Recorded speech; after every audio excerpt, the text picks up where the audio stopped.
Hi, Manna family. Today, I want to talk about money and contentment. You know, there are many things in life that money can buy, but the most important things in life, money is just the wrong currency. Money will buy a bed, but not sleep, books, but not brains, food, but not appetite, finery, but not beauty, a house, but certainly not a home. Money will buy medicine, but not health. It'll buy luxuries, but not culture. Amusements, but not happiness. Religion, but not salvation. Money will buy a passport to everywhere except heaven.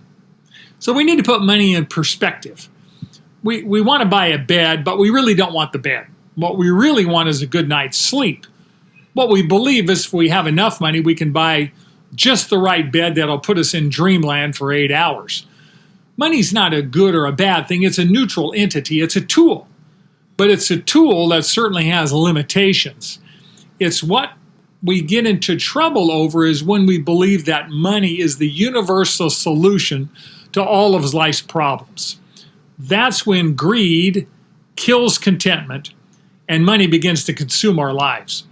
King Solomon was one of the richest men of his era, and he wrote in the Proverbs 23:4, some very wise words for us to remember, especially in among money-hungry culture that we live in. Proverbs 23:4 says, "Do not weary yourself to gain wealth.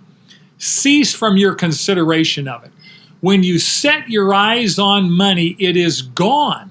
For wealth certainly makes itself wings. It flies like an eagle toward the heavens." You know, when you ask people how much money would be enough, the answer is almost always the same. Just a little bit more. Chasing money is like chasing your shadow. The more you grasp, the less you get. It's impossible to get that. It's like drinking water from the ocean. The more you drink, the thirstier you become. What we want is more. What we need is enough. And King Agur, who wrote in the end of Proverbs, he expressed that thought beautifully when he wrote in Proverbs 30, verse 8. This is a prayer to the Lord, and he says, "Give me neither poverty nor riches. Feed me with the food that is my portion, that I may not be full and deny you and say, 'Who is the Lord?' or that I not may be in want and steal and profane the name of my God."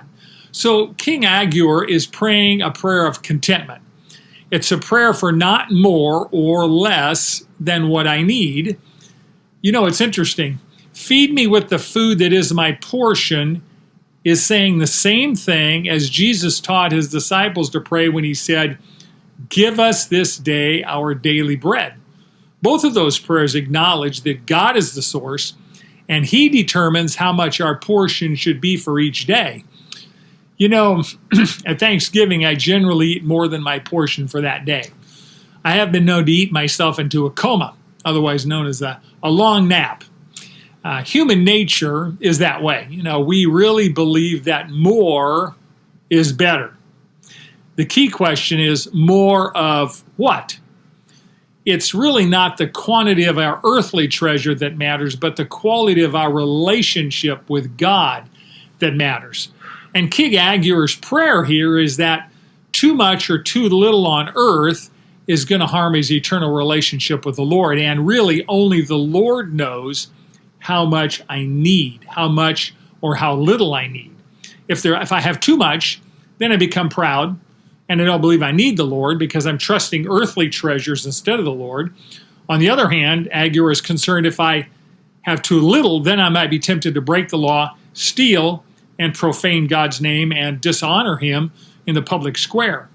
So when wealth becomes our idol, and we see that all through our culture, it's very often that people kick God to the curb and drive off into the sunset right over the cliff. Now, human poverty has its problems as well. King Agur doesn't want poverty to cause him to covet and steal. So too much money and he falls into pride, too little money and he falls into theft. And both of those harm his relationship with the Lord. he asks God to give him what he needs. And what he needs most is not earthly treasure. It's the treasure of God himself.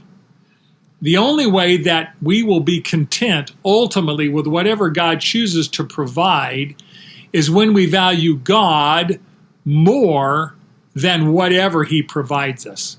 When we love the giver, the lover of our souls, Jesus Christ, more than anything he provides in the way of earthly treasures, then God can trust us with those treasures, and we will be content and grateful instead of covetous and greedy.